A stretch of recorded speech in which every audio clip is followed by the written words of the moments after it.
kancelárii Tessy Rozebúmovej sa hromadia v zložkách ďalšie podobné osudy. Návštevy po domoch a mesiace listovania v dokumentoch jej poskytli príležitosť vypracovať jedinečnú štúdiu. Nikde inde následky mimoriadnej podvýživy tehotných žien a nenarodených detí netrvali tak dlho ako počas tejto 6-mesačnej blokády potravín. Stovky žien rôznych profesií a ich deti boli rovnako postihnuté. Všetky museli priviesť na svet deti v rovnakých podmienkach vo Vilhelmininej nemocnici. Máme pôrodné záznamy detí narodených v Amsterdame v tejto nemocnici zhruba v čase hladomoru, teda pred ním, počas neho aj po ňom. A tieto deti sme sledovali až do ich dospelosti, pričom sme skúmali ich zdravotný stav. Porovnávali sme tých, ktorých matky trpeli počas tehotenstva hladom, s tými, ktorí sa narodili pred alebo po tomto hladomore. Rozebúmová objavila niekoľko generácií rodiny Fafieniových. Vedkyňa sa celé hodiny vypytovala matky a céry na tú hladovú zimu a nasledujúce roky. Ja, je was wel bezorgd om je kind, omdat je dacht bij je eigen... Ze moet toch groeien. Veľmi som sa strachovala o svoje dieťa. Myslela som na to, že musí vyrásť. Ale ako? Nemohla som kúpiť mlieko. A to je pre dieťa nevyhnutné. Mohla som mu poskytnúť iba mlieko z prsníka, ale toho bolo málo. Bolo to príšerné. Dnes je čoraz jasnejšie, že núdza v minulosti u jej dcéry neostala bez následkov. Mala som asi 17, keď sa u mňa objavili obličkové kamene. Potom som mala vysoký krvný tlak a zvýšila sa mi aj hladina cholesterolu. Vlastne nie, najprv som ochorela na rakovinu prsníka, až potom sa mi zvýšil cholesterol. Prešla som si mnohým v živote.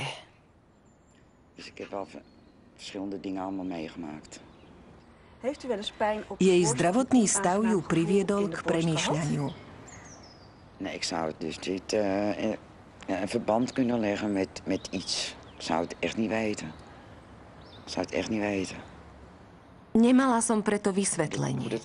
Muselo ísť o tú zimu, keď prepukol hladomor, lebo moja sestra je o niekoľko rokov mladšia a nemá žiadne zdravotné problémy, ani môj brat. Za to ja mám samé problémy.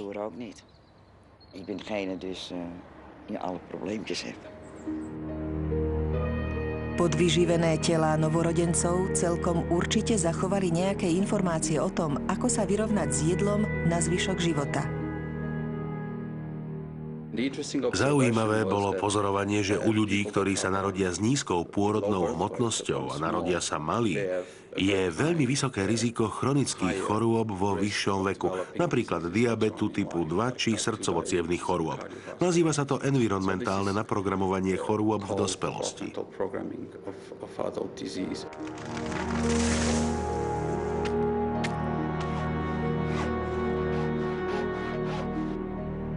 Hladomor, bez ohľadu na to, aký je veľký, nemôže zmeniť našu DNA.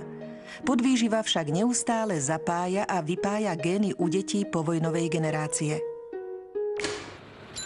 Ide o zvláštnu reakciu, ktorej účinky sú zreteľné ešte aj dnes. What is fascinating from the epigenetic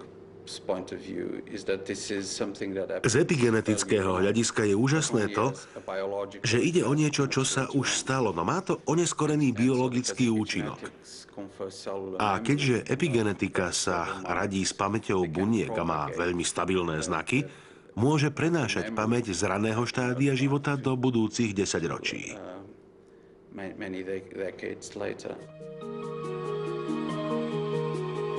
Dramatické účinky vypojenia génov v dôsledku výživy možno vidieť pri výskume zvierat.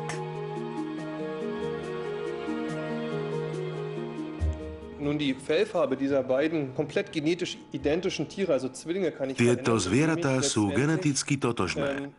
Môžem však zmeniť sfarbenie ich srsti, napríklad, ak do ich výživy pridám viac sójových výrobkov.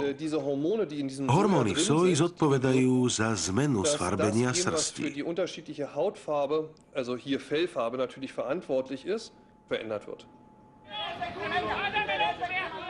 Možno tieto výsledky, ktoré sa zistili u myší, jednoducho preniesť na ľudí? Ovplyvňuje naše gény, a to do veľkej miery potrava, ktorú každodenne konzumujeme?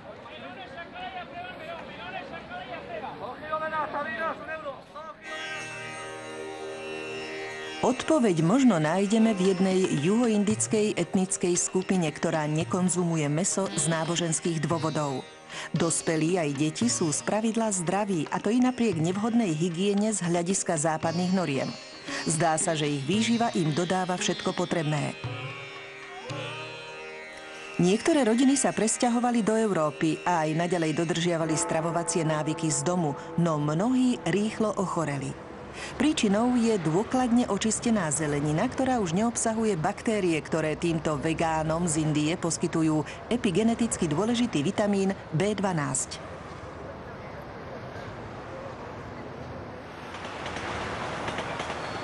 V Japonsku bol odhalený ďalší epigenetický jav známy ako tzv.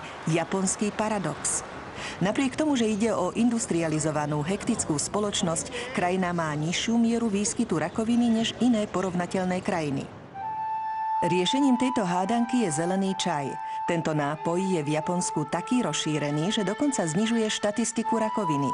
Ak sa nesfermentované čajové listy vylúhujú vo vriacej vode, vznikne jedinečná chemická zlúčenina. Táto substancia ovplyvňuje niektorý gén, ktorý sa vekom často deaktivuje.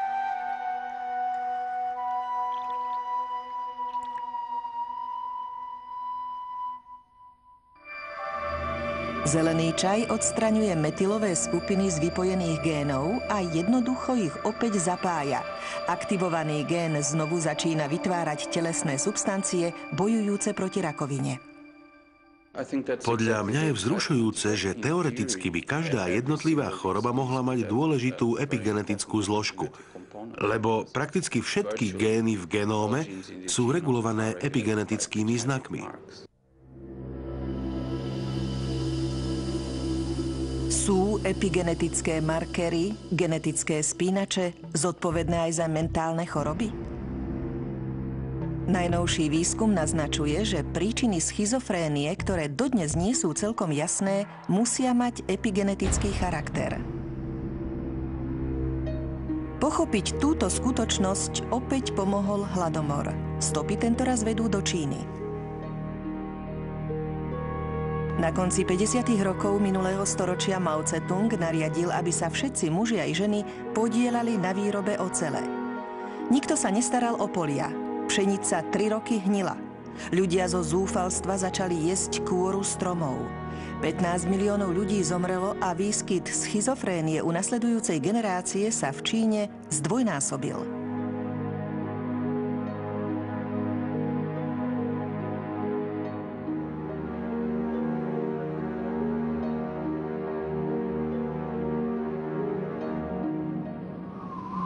Tento obraz zapadá do jedného dánskeho výskumu, podľa ktorého deti narodené v letných mesiacoch trpia schizofréniou oveľa menej často než deti narodené v zime, lebo v zime je kvalita potravy horšia.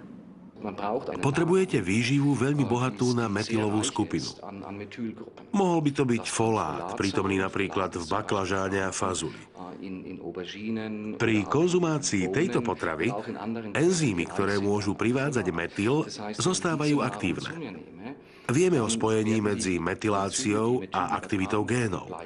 Dokonca môžeme ísť až tak ďaleko a povedať, že prostredníctvom potravy, ktorú konzumujeme, môžeme významne regulovať aktivitu enzymov, alebo to, ktoré gény budú zapojené a ktoré vypojené.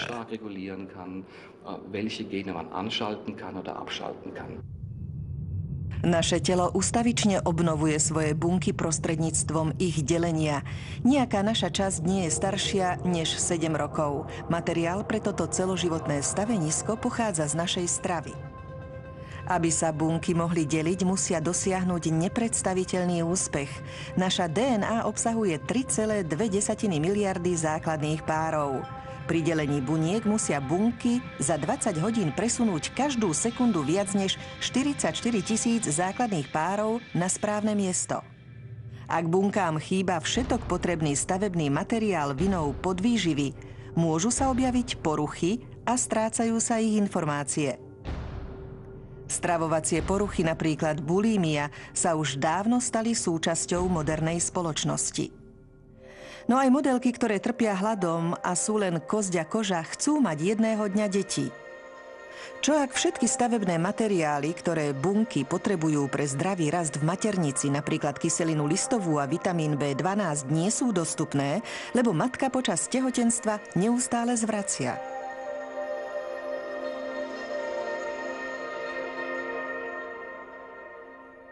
Mnohé ženy naozaj zvracajú v počiatočnom štádiu gravidity, pričom sme to nikdy nepovažovali za veľký problém, lebo po niekoľkých týždňoch či mesiacoch to pominie. Dieťa je často chápané ako parazit, ktorý si berie všetko, čo potrebuje. A práve tento výskum ukázal, že dokonca aj podvýživa v rannom štádiu gravidity bez neskoršej podvýživy má veľký vplyv na zdravie detí. Dnes teda skúmame ženy trpiace mimoriadnou formou nevoľnosti a zvracania v rannej fáze gravidity a usilujeme sa zistiť, či sú ich deti menej zdravé. Ak áno, hľadáme spôsob, ako pomôcť s výživou u týchto žien. Ako sa mohol vyvinúť život na Zemi, predovšetkým na základe súhry prvkov? Ako sa mohli jednobunkové organizmy vyvinúť na dnešné rozmanité druhy? A ako sa vie život prispôsobiť ustavične sa meniacim nebezpečenstvám a náhlym zmenám? To všetko patrí medzi najväčšie záhady života.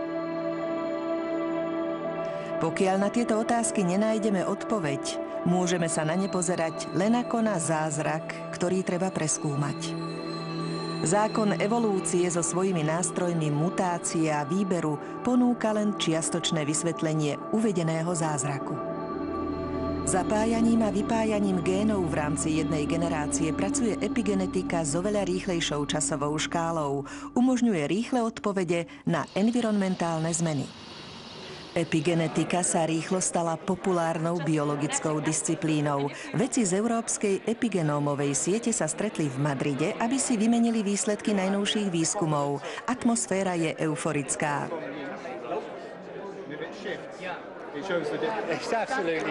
To je absolútne veľkolepé. Je to veľkolepé, lebo je to niečo, čo sa vzťahuje na ľudí a musí sa na nich vzťahovať.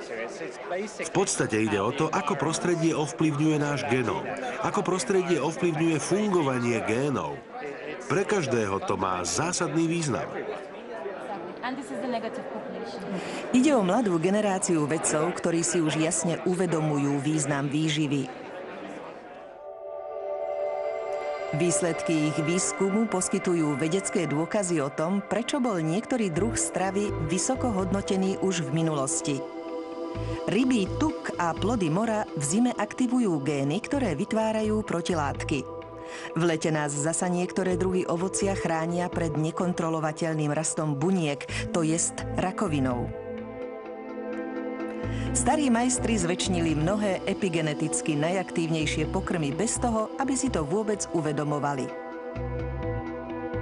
Moc brokolice ako prvá vytušila Katarína Medičejská, francúzska kráľovná, ktorá mala 10 detí. Všetky boli mimoriadne slabé a niektoré zomreli už v útlom veku. Neskôr dala priviesť brokolicu z jej rodného Talianska a odvtedy jej deti prežili.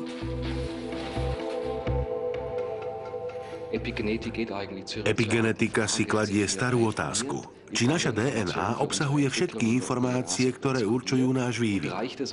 Stačí poznať postupnosť génov našej DNA. Najnovšie skvelé publikácie, napríklad o rozšifrovaní ľudského genómu a o mnohých iných modelových organizmoch, nám ukázali, že poznanie DNA nepostačuje. Ľudská postupnosť génov DNA obsahuje viac než 3 miliardy znakov. Viac než 25 000 génov, no táto informácia nepostačuje na tvrdenie, že táto bunka je kmeňová, táto je stará, tamtá je chorá a podobne. To nestačí.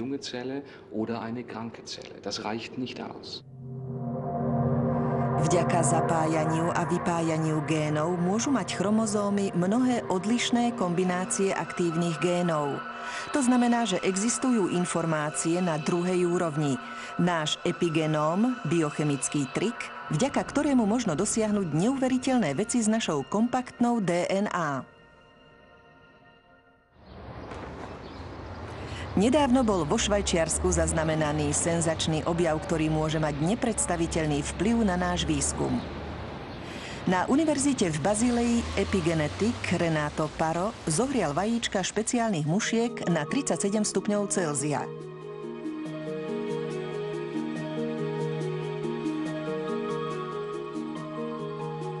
Dieser spezielle Fliegenstamm, der kann bei einer Temperaturerhöhung Keď som zvýšil teplotu, tieto mušky zmenili sfarbenie očí z bielej na červenú. Ak vystavíme ich zárodky zvýšenej teplote, mušky sa rodia s červenými očami. Paro a jeho kolegovia urobili senzačný objav, až keď preskúmali sfarbenie očí potomkov týchto mušiek. Stalo sa niečo, čo nikto nečakal.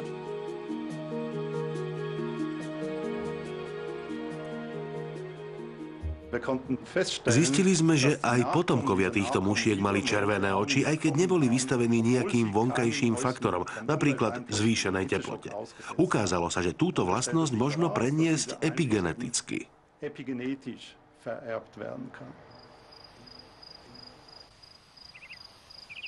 Epigenetická dedičnosť znamená, že nadobudnuté vlastnosti sa prenášajú na nasledujúcu generáciu.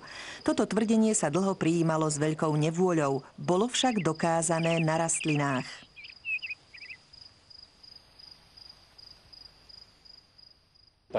Poznáme viacero prípadov rastlín, keď sa epigenetické charakteristiky preniesli na nasledujúce generácie.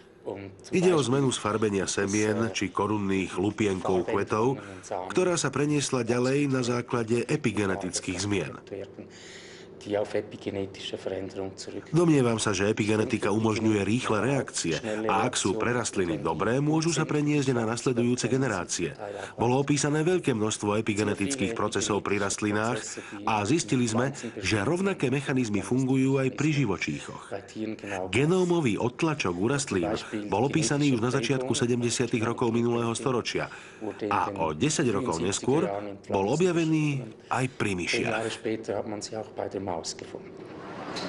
Nadobudnuté charakteristiky sa teda môžu prenášať, hoci toto tvrdenie bolo dlho považované za absurdné. Funguje to aj u ľudí? Nazdávam sa, že v súčasnosti už máme dosť dôkazov o existencii epigenetickej dedičnosti, najmä v reakcii na podnety z nášho prostredia. Výsledky holandskej lekárky Tessie Rozeboomovej v jej výskume hladomoru v zime po skončení druhej svetovej vojny potvrdzujú epigenetickú dedičnosť.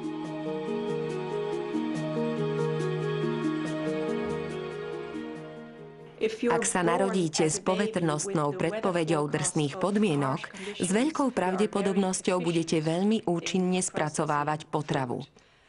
A ak máte z nášho hľadiska bežnú západnú výživu, s veľkou pravdepodobnosťou budete ukladať veľa tuku a budete ho mať viac v cievach a s väčšou pravdepodobnosťou dostanete napríklad srdcový infarkt. Sa skúma, či sú testované subjekty schopné dediť epigenetické zmeny. Moja dcéra má časté infekcie močového mechúra. Neviem, či to súvisí s hladomorom v tú zimu.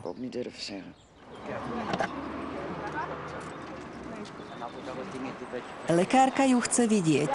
Keďže pracuje na nedalekom detskom ihrisku, chce sa s ňou stretnúť. Na prvý pohľad ide o čulú osobu. Pri podrobnejšom vypytovaní však vedkyňa zisťuje, že okrem slabosti močového mechúra má aj iné ťažkosti. Rada jazdím na koni. Tento rok ma však všetko svrbelo. Spočiatku som si myslela, že príčinou je slama a seno. Neskôr som však zistila, že mám alergiu na peľ. Dcéra pani Fafianiovej hovorí, že má alergiu, čo veľmi dobre zodpovedá výsledkom, ktoré sme dosiaľ zistili u detí žien vystavených hladomoru, keď boli ešte v maternici matiek. Deti trpia mnohými chorobami, vo všeobecnosti sú menej zdravé a predovšetkým sa častejšie sťažujú na alergie a podobné ťažkosti. A práve to je aj prípad dcéry pani Fafianiovej. To by znamenalo, že neprenášame len naše gény z generácie na generáciu, ale aj naše epigenetické informácie, čo je desivá predstava.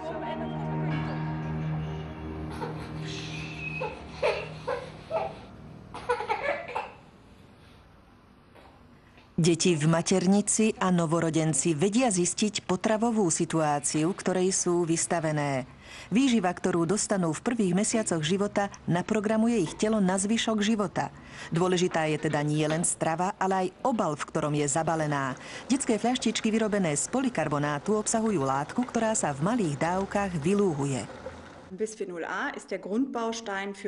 Bisphenol A je základný stavebný prvok plastov a povlakov, používaný pri výrobkoch, pri ktorých je jeden z hlavných cieľov dlhovekosť, odolnosť proti vysokej teplote a bezpečnosť. Nachádza sa vo veciach, ako sú cyklistické helmy, ochranné okuliare, CD alebo DVD nosiče, predné sklá, mobilné telefóny a domáce nástroje. Nachádza sa aj v detských fľaštičkách. Keď sa však tieto fľašky zohrejú, molekuly sa z plastu uvoľnia a deti ich konzumujú spolu s nápojom. Bisphenol A síce nie je jedovatý, ale jeho prítomnosť v tele vyvoláva určité problémy. Nemecký federálny inštitút posudzovania rizík dlhú dobu pozoroval bisphenol A, lebo ide o dôležitú priemyselnú chemickú látku. Máme informácie, že táto látka nie je jedovatá ani karcinogénna, ale môže mať účinky podobné vytváraniu hormónov. Bisphenol A sa vďaka svojej molekulovej štruktúre s obľubou naväzuje na estrogénové receptory. Tieto receptory sa následne aktivujú a môžu zapojiť niektoré gény, ktoré by mali byť vypojené. Sú rôzne vedecké publikácie, ktoré naznačujú, že dokonca aj veľmi malé množstvo stráveného bisphenolu A zapríčiňuje zmeny, ktoré napríklad súvisia s pubertou. Môže zapríčiniť zmenu rastu prsných žliaz, veľkosť maternice alebo pošvy.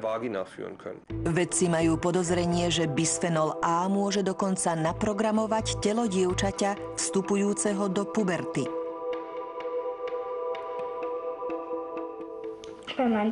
Možno dokonca vidieť, že u niektorých dievčat podporuje rast prs, hovorí.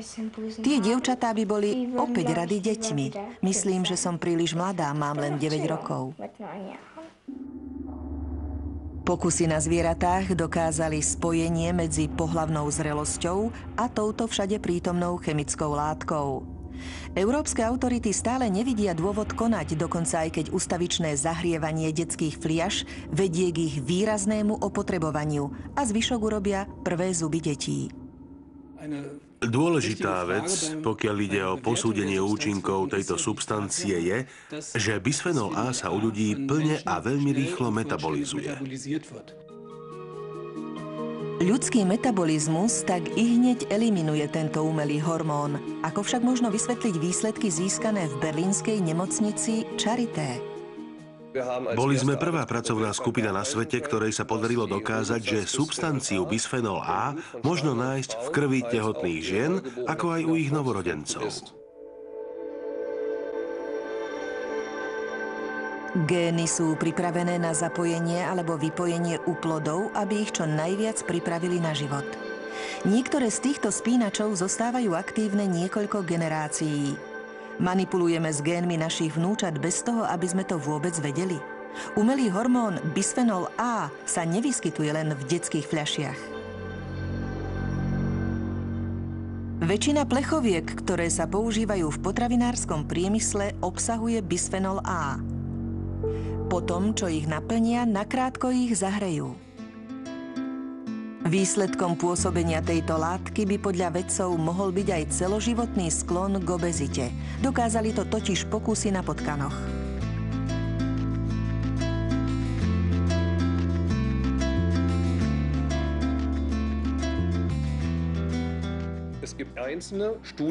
Existujú výskumy vychádzajúce z experimentov na zvieratách, ktoré naznačujú, že bisphenol A môže ovplyvniť produkciu tukových buniek a tým aj hmotnosť. Schönfelderov výskum spolu s ďalšími 160 inými článkami varuje pred rizikami bisfenolu A. Spoločnosti na výrobu plastov si zaplatili články, v ktorých je bisfenol A charakterizovaný ako celkom neškodná látka.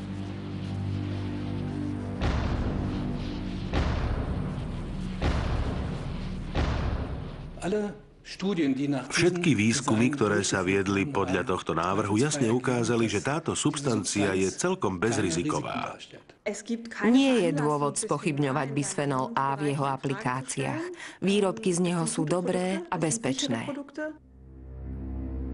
Iné krajiny nepovažujú túto záležitosť za takú jasnú. Kanada zverejnila vyhlásenie, v ktorom sa hovorí, že plasty obsahujúce bisfenol A by mali byť mimo dosahu tehotných žien a novorodencov. Toto rozhodnutie vítam. Rodičia, ktorí nechcú riskovať, používajú plastové výrobky neobsahujúce bisfenol A či iné sklenené fľaše, najmä v Spojených štátoch amerických a Japonsku. V detských fľašiach by mala byť detská výživa a nie syntetický estrogén.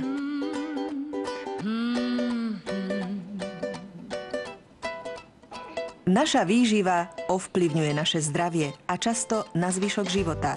Práve preto je strava tehotných žien a malých detí taká dôležitá. Jej význam si len začíname uvedomovať. Epigenetika začala výskumom rakoviny. Dnes už však vieme, že je dôležitá aj pri iných chorobách, napríklad mentálnych poruchách, ako je Alzheimerova choroba, pri srdcovo-cievnych chorobách, pri čomkoľvek, čo predstavuje najbližšiu hranicu vo výskume ľudských chorôb.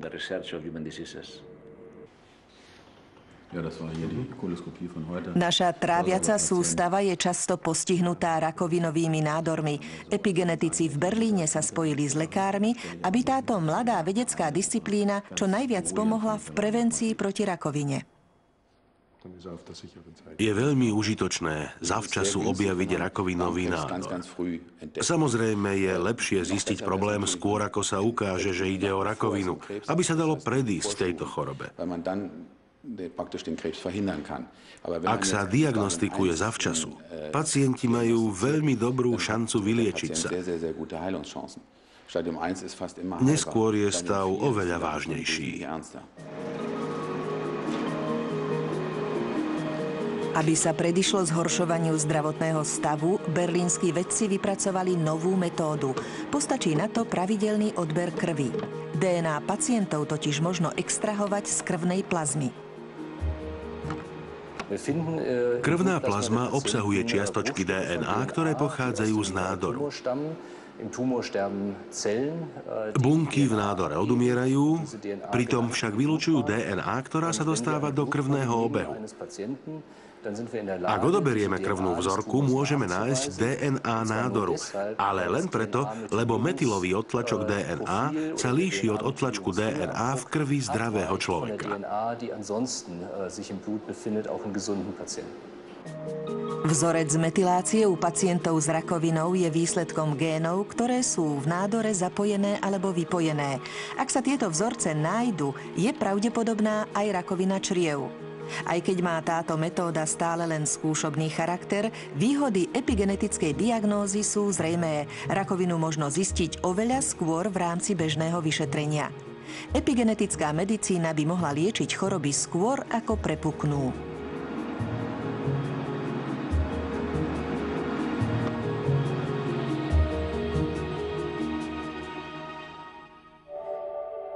Správna výživa môže pravdepodobne zabrániť najhoršiemu. Medzi superstar epivýživy patrí avokádo, brokolica, granátové jablká, ktorých zázračné účinky sú dávno známe. Hlávkový šalát, cereálie a kapustovitá zelenina predstavujú ďalšie dobré zdroje kyseliny listovej, látky, ktorá zohráva kľúčovú úlohu v metylácii génov. Naše gény sú radi, keď dostanú niečo z kuchárskej knihy starej mamy, napríklad fazuľu a pečienku. Najlepšou radou je jesť vyváženú stravu, lebo ide o výživu budúcej generácie. Sú isté náznaky, že počas gravidity je osobitne dôležitý istý druh stravy. Je veľmi dôležité konzumovať napríklad mastné ryby a kapustovitú zeleninu.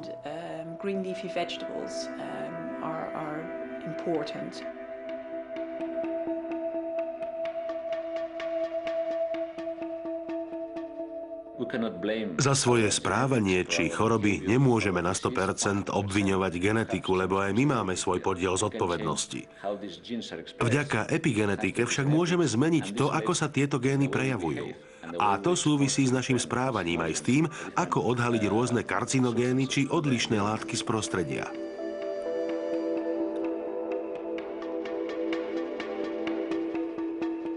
Pokiaľ ide o zloženie stravy, pre epigenetiku sú veci ako napríklad metabolizovanie vitamínov dôležité.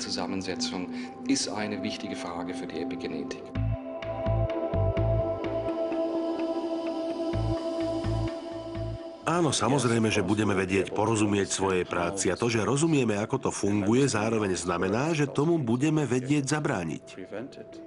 Z epigeneticky účinných liekov by mohli mať úžitok najmä pacienti s rakovinou.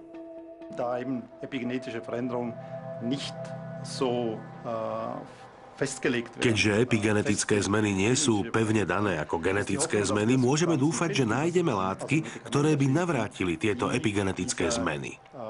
Epigenetische Veränderung wieder rückgängig machen.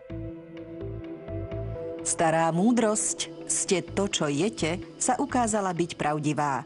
My všetci zapájame a vypájame naše gény spolu s výživou.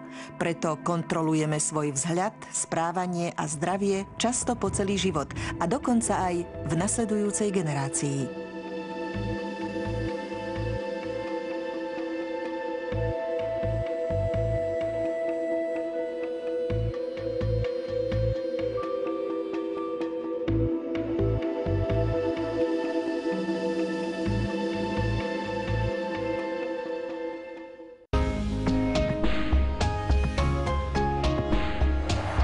Narodený v Gulagu.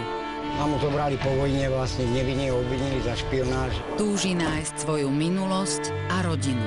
A najhoršie to je,